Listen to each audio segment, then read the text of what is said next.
Guys welcome back to my channel. This is Padho Guru और lesson 8 आ चुका है। थोड़ा टाइम लग गया।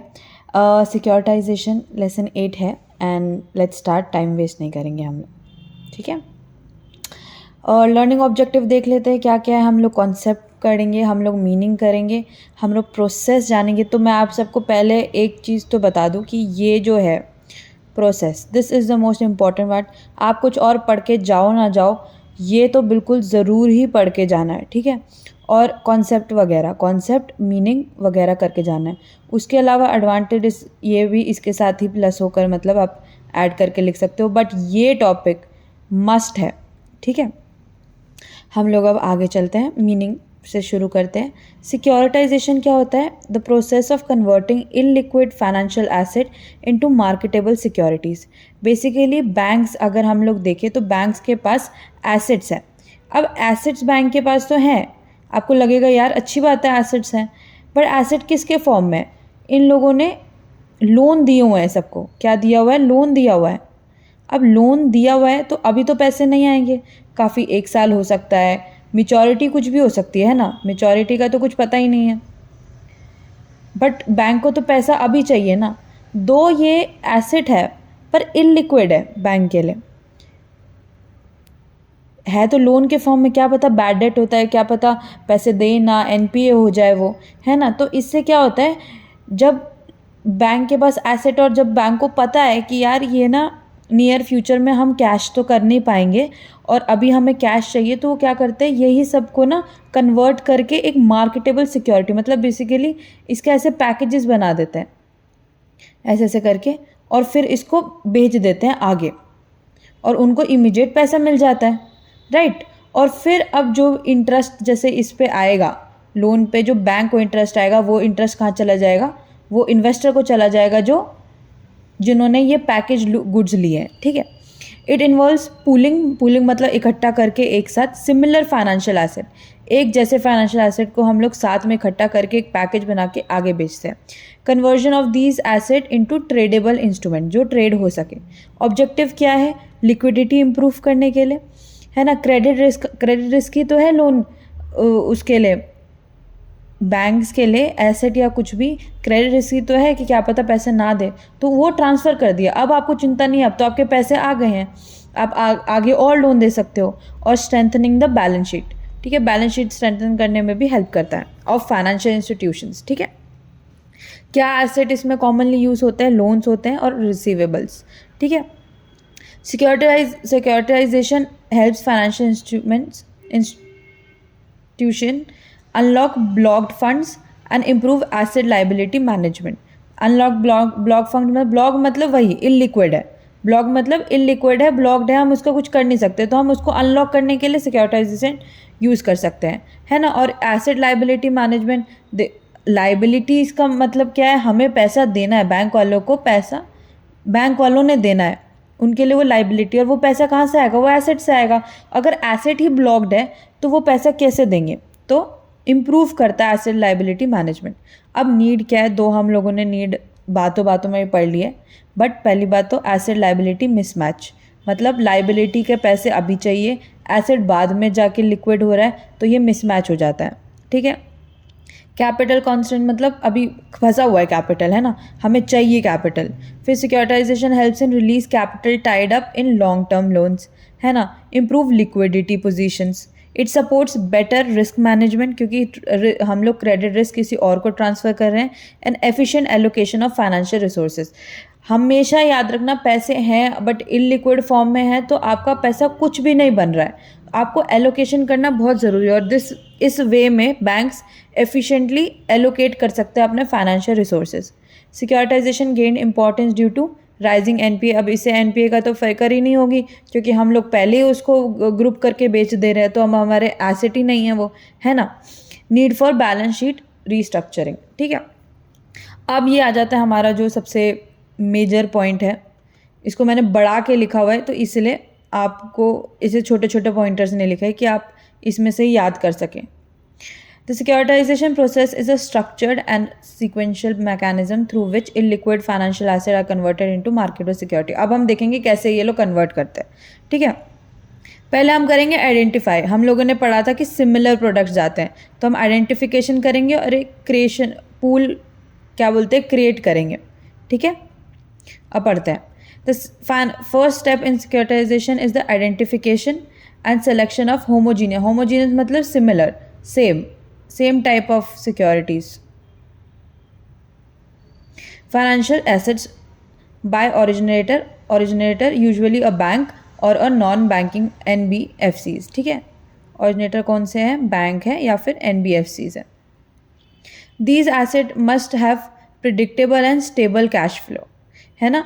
तो ऐसा नहीं है कि आपने देखो, अब मैं बताती हूँ, अगर आपको लगता है कि ये बहुत ही ज़्यादा इसका क्रेडिट रेटिंग बहुत कम है and then we group them together और फिर हम लोग उसको बेच देते हैं, तो उसके बाद क्या होता है, क्राइसिस जैसी सिचुएशन आ जाती है अगर सही से चीज़ें नहीं हो।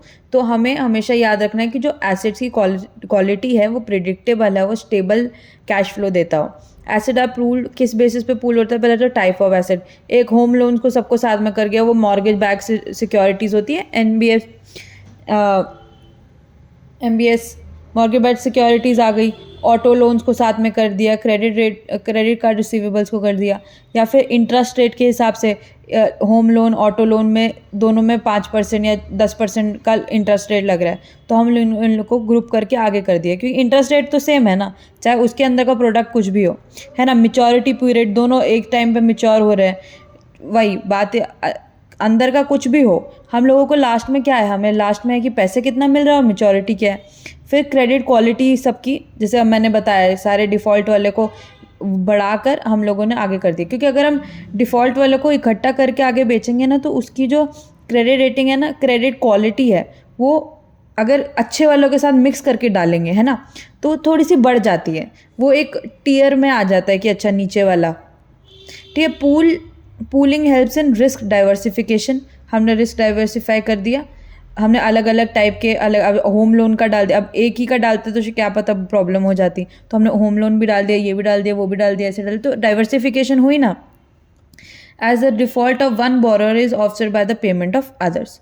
अ bank creates pool of residential home, housing loan with similar interest and maturities. ठीक है, अब हम लोग इसको ट्रांसफ़र करेंगे SPV में, स्पेशल पर्पस व्हीकल। ठीक है, once the asset pool is created, pool मतलब आप समझ लो पैकेज क्रिएट कर लिया हम लोगों ने, it is transfer to SPVs। SPV क्या है, सेपरेट लीगल एंटिटी है जो कि सिर्फ पर्पस ऑफ सिक्योरिटाइजेशन के लिए फॉर्म हो जाती है, एक अलग है, हमने एंटिटी नाम के लिए बना दी, सिर्फ पेपर्स पे है कि क्या बोलते हैं ये है, और इसमें हम लोग शिफ्ट कर देंगे। The transfer is done through true sale, हम लोगों ने सेल कर दिया, इंश्योरिंग की legal ownership of the asset moves to SPV। अब वो जो एसेट है वो SPV के हो गए, ठीक है, लीगल ओनरशिप उनको दे दी गई है, मतलब एक एंटिटी को दे दी गई है। Asset are remove from originator's bank, मतलब banks originator's balance sheet, banks के बैलेंस शीट से हट जाएगा। Investor are protected from originator's bankruptcy risk. ठीक है, जो ओरिजिनेटर बैंक अगर बैंक करप्ट हो गया तो अब इन्वेस्टर्स को फ़र्क नहीं पड़ेगा, क्योंकि वो तो SPV में जा चुका है ना एसेट, जो भी इन्वेस्टर होगा वो SPV से लेगा, ना कि बैंक से कोई कनेक्शन नहीं रहेगा। In India SPV generally operates in the form of trust structure where trustee company holds the asset on behalf of the investor. ठीक है, अब स्ट्रक्चरिंग ऑफ सिक्योरिटीज़, इसके बाद after acquiring the asset pool the SPV structure the security based on expected cash flows, the security may be designated.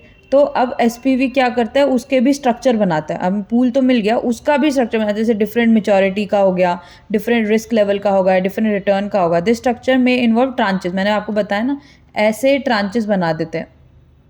ठीक है, different मैच्योरिटीज़ के, जो जैसे डिफरेंट रिटर्न रिस्क लेवल का बोल लो, यहाँ पर ये AA वाले आ गए, AAA आ गया, और बिल्कुल नीचे D वाले आ गए, है ना। Way the asset pool is divided into senior subordinate tranche, senior tranches receive priority in payment. तो ये जो ट्रांच होती है, जो सबसे ऊपर वाली होती है, इनको मिलता है सबसे पहला पेमेंट। ठीक है, and carry lower risk obviously, while subordinate tranches and observe losses first and offer, और ये वाली जो है वो लॉसेस झेलती है, बट आप ये समझे अगर उनको प्रायोरिटी मिल रही है और लोअर रिस्क है तो यहाँ पर हायर रिटर्न होगा, क्योंकि रिटर्न तभी मिलता है जब आप रिस्क लेते हो, इधर हायर रिटर्न होगा। दो उनको पैसा पहले मिल रहा है प्रायोरिटी, बट इनकी रिटर्न हायर होता है, offers higher return. Credit enhancement, अब इससे भी क्रेडिट इन्हांसमेंट कैसे होती है मैंने आपको बताया ना, सब चीज़ों को हम लोग अगर साथ में कर देंगे तो थोड़ा बहुत अब पड़ता है। To make the security attractive and safer for investor, credit enhancement mechanism are applied. These enhancement improve the credit rating of the society security. अब किसी इन्वेस्टर को लगे कि यार इसकी तो इसमें तो ऐसे ऐसे भी है जो शायद डिफ़ॉल्ट कर जाए, तो वो क्यों लेगा? तो इसको अट्रैक्टिव और सेफ़र बनाना, तो सेफ़र कैसे बनेगा? डाइवर्सिफिकेशन से। क्रेडिट इन्हांसमेंट में भी इंटरनल हो सकती है, एक्सटर्नल। इंटरनल कैसे हो जाती है? Such as subordination of cash flow and excess interest spread. और एक्सटर्नल कैसे हो जाएगा? कैश कोलैटरल रख दिया, गारंटीज दे दी, है ना, इंश्योरेंस सपोर्ट दे दिया, ये सब। Credit enhancement plays a crucial role in protecting investors from potential defaults in the asset pool. Credit rating of secure, अब अंदर के लोन की भी क्रेडिट रेटिंग होगी, अभी पूरा पूल बन गया है, सिक्योरिटाइज्ड इंस्ट्रूमेंट बन गया है, इसकी भी क्रेडिट रेटिंग दोनों की अलग अलग होगी, ये याद रखना। Before issuing security to investors the SPV approach credit rating agency. वैसे वापिस ही वो क्वालिटी देखती है, स्टेबिलिटी देखती है, लेवल ऑफ क्रेडिट इन्हांसमेंट देखती है, स्ट्रक्चर देखती है ट्रांच का, और वो क्या देती है? वो रेटिंग देती है हमें। पूरे पूल के लिए एक सीआर आ जाता है, क्रेडिट रेटिंग आ जाती है। The assigned credit rating helps investor evaluate the risk associated with the securitised instrument and take informed investment decision. अब issuance and sale of securitised securities, the SPV issues फिर issue करते हैं such as pass through certificate या pay through securities. These securities are sold to investor like banks, ठीक है, और आगे bank ले लेती है, म्यूचुअल फंड के बाद इंडिविजुअल आ जाते हैं, insurance companies and other financial institutions. The fund raise from investors are use to pay the originator for the asset pool providing immediate liquidity, ठीक है। एसपीवी आगे बेचती है और जो पैसा आता है वो एसपीवी अपनी बैंक को, ओरिजिनेटर को दे देती है। Servicing and administration of asset, although the asset are legally owned by SPV, own करती है लीगली, द ओरिजिनेटर और designated servicer continues to serve the loans, but originator ही देखते, क्योंकि लोन तो वैसे वो एसपीवी सिर्फ एक एंटिटी है, ठीक है। कलेक्ट्स प्रिंसिपल, वो प्रिंसिपल कलेक्ट करता है, इंटरेस्ट पेमेंट कलेक्ट करता है बोरोअर से, मेंटेन रिकॉर्ड, सारे रिकॉर्ड मेंटेन करता है, फॉलो करता है डिफ़ॉल्ट और ट्रांसफ़र करता है कलेक्टेड अमाउंट टू एसपीवी, और फिर एसपीवी क्या कर देती है? एसपीवी आगे दे देती है। The servicer acts as a link between borrower and investor. Distribution of cash flow to asset to investor, the SPV distribute the collected, जो कलेक्टेड कैश फ्लो होगा वो अब इन्वेस्टर्स को दे देगी according to the predefined structure, जैसा भी रहेगा, इंटरेस्ट पेमेंट, प्रिंसिपल पेमेंट जैसा रहता है। Cash flow are distributed based on priority tranches, ऊपर वाले को पहले मिलती है, नीचे वाले बाद में, बट नीचे वाले को रिटर्न ज़्यादा मिलते हैं। Ensuring senior investors are paid first and followed by subordinate investors. फिर आ जाता है हमारा 9th point which is resource and risk allocation. Depending on the securitisation structure the transaction may be with recourse, अच्छा resource ने लिखा, sorry, where losses are partially बॉन्ड by the originator, वो ऑरिजिनेटर थोड़ा बहुत लॉसेज बेयर करता है, या फिर विदाउट आता है where investor bear the default risk, ठीक है। The level of recourse is clearly defined in the securitisation, वो एग्रीमेंट में आपका दिखता है। फिर कंप्लीशन एंड टर्मिनेशन, बिल्कुल ही एंड का आ जाता है कि once all underlying asset are fully repaid, सब कुछ हो जाता है, उसको भी मिल गया अपना पैसा, इन्वेस्टर को भी मिल गया, तो सिक्योरिटीज़ आर रिडीम, वो वापस ले लेते हैं। And the SPV is dissolve, SPV dissolve हो जाती है, वो वापस ही चली जाती है, सब खुश, लोन ख़त्म हो जाता है, जिसको लोन दिया था उसने पैसे दे दिया, सब ओवरऑल ख़त्म हो जाता है, ठीक है। सिक्योरिटाइजेशन ट्रांजैक्शन दस कम्स टू एन एंड। अब इसमें पार्टिसिपेशन तो हमने पढ़ ही लिया, एक और होता है ओरिजिनेटर, जो जहाँ पर लोन होता है, जहाँ पर एसेट हो, जो बैंक है जो जिसका एसेट ओन करता है वो, ठीक है, जो ट्रांसफ़र करते हैं एसेट। फिर एसपीवी आ गया, ये सेपरेट लीगल एंटिटी है और ये बाद में डिज़ोल्व हो जाती है, ठीक है। फिर इन्वेस्टर आ गया जो इसमें परचेज़ करते हैं सिक्योरिटाइज इंस्ट्रूमेंट में, और ये एसेट के कैश फ्लो रिसीव करते हैं। फिर सर्विसर कौन हो गया? जो सारे रीपेमेंट वगैरह कलेक्ट करता है बोरोअर से, और ये एसपीवी को देता है। और रेटिंग एजेंसी जो रेटिंग देती है सिक्योरिटीज़ को। अब इसका एडवांटेज क्या है, हम लोगों ने वैसे इंपॉर्टेंस में ही पढ़ लिया कि लिक्विडिटी प्रोवाइड करता है, रिस्क ट्रांसफ़र करता है, बैलेंस शीट मैनेज करने में वो करता है, क्रेडिट कॉन्सेंट्रेशन, एक ही जगह पे क्रेडिट कॉन्सेंट्रेटेड है क्योंकि हमारे पास ये सब कुछ, उसको रिड्यूस करने में हेल्प करता है। कैपिटल एडिक्वेसी में इन्हांस करता है क्योंकि अब हमारे पास पैसा आ गया। सपोर्ट क्या करता है? Financial stability and credit expansion.